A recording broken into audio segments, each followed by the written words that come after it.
Hey guys, good night. How you doing? It's Tony. I did want to make a quick video on Bitcoin and where I think it might be headed within the next couple of hours, possibly days. We didn't actually touch all-time highs. All-time highs is closer to 64899, I believe. I could definitely move this up a little bit. 64896. I think that's the highest I can go. 896. Yeah, we'll place it there. So it didn't actually beat all-time highs. It does look like right now we are on an hour bear trigger, and everything else is kind of looking like we might keep running a little bit lower. So I wouldn't be surprised. We do have an uptrend on the stochastic, so I wouldn't be surprised if we bounce from this level at like 63.73 on the stoch.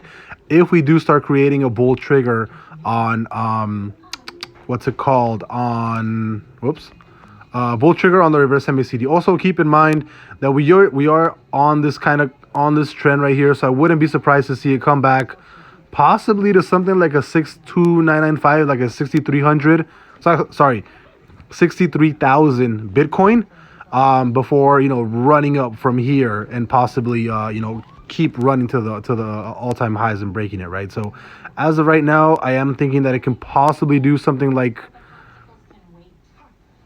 I don't know, something like this, where it kind of comes down here, retest this area. Well, that's a little bit high, actually. I'd probably say it's probably a lot lower. I'd probably say more of like a, I don't know, $63,000 mark, and then from there run to the upside. But again, I'm really just looking for the stochastic to kind of break to the upside here, and then also for us to have another bull trigger on the hour. But I think I think short term, I am bearish on Bitcoin going to 63K around this level, and then possibly jumping up to the upside and rising, or just kind of trading sideways. But again, I think for the most part, we are going to stay within this channel right here, right? So the longer we actually keep going, the higher possibility, but also the lower possibility, we can possibly run down or high on Bitcoin. And let me see if I can actually get out of this a little bit. Yeah, there we go. So keep in mind, you are almost at support, you are almost at trend. Would not be surprised if you see price come all the way down to, like, I don't know, like a 61, 63-ish K.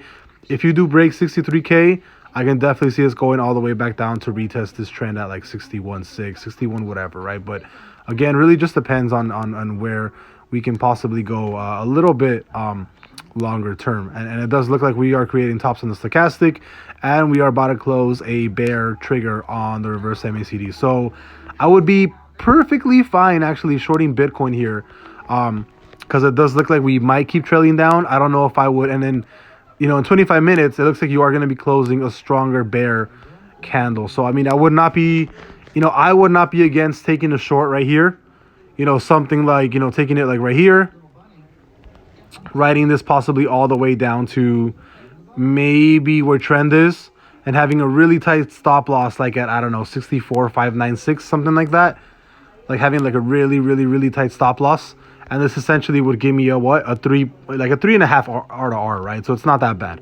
I would be really comfortable taking my short right there, but it really just kind of depends. The 30-minute right now, all you've really been doing is trading sideways too. So I don't even know if I would take the short. I would probably wait for another bull trigger to happen to see how Bitcoin actually reacts. But again, it can go either way. I think there's a chance that we drop to 63K and then run, or if we are actually looking at the 30-minute, we can possibly see the stoch run all the way down and then jump. So there's a lot of things that can happen right now. Overall, I am pretty bullish on Bitcoin, as is everybody else. I do think definitely within this week we can probably break all-time highs, and I have a really big speculation on where we can possibly go, right? But we'll see what happens. I'll see you guys later. Good night.